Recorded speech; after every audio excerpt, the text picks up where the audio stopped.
ಭ್ರಷ್ಟಾಚಾರದ ಕೂಪವನ್ನು ಮಾಡಿರುವ ಕೆಪಿಎಸ್ಸಿಗೆ ಹೇಳಿದಿಕ್ಕಾರ. ಕಲ್ಲುಕಾಕರಿಗೆ ನೇಮಕಾತಿ ನೀಡುತ್ತಿರುವ ಕೆಪಿಎಸ್ಸಿಗೆ ಹೇಳಿದಿಕ್ಕಾರ. ಕರ್ನಾಟಕದ ಭವಿಷ್ಯವನ್ನು ಹಾಳು ಮಾಡುತ್ತಿರುವ ಕೆಪಿಎಸ್ಸಿಗೆ ಹೇಳಿದಿಕ್ಕಾರ. Aam Aadmi Party workers tried to lock Udyoga Saudha Karnataka Public Service Commission building and staged a protest at Freedom Park on Wednesday, May 4th.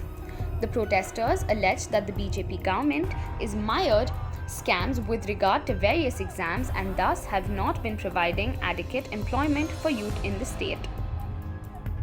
Speaking to the media, AAP Bengaluru President Mohan Dasari said KPSC is known as den of corruption and all governments have only spoken about bringing the KPSC into right track but have not taken any corrective steps.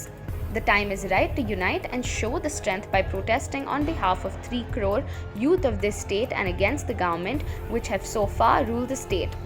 On one hand, the youth are not getting the jobs as per their educational qualifications, and on the other, the corrupt are cornering the scarce government jobs and thus ruling BJP is doing injustice to the youth of this state, he said.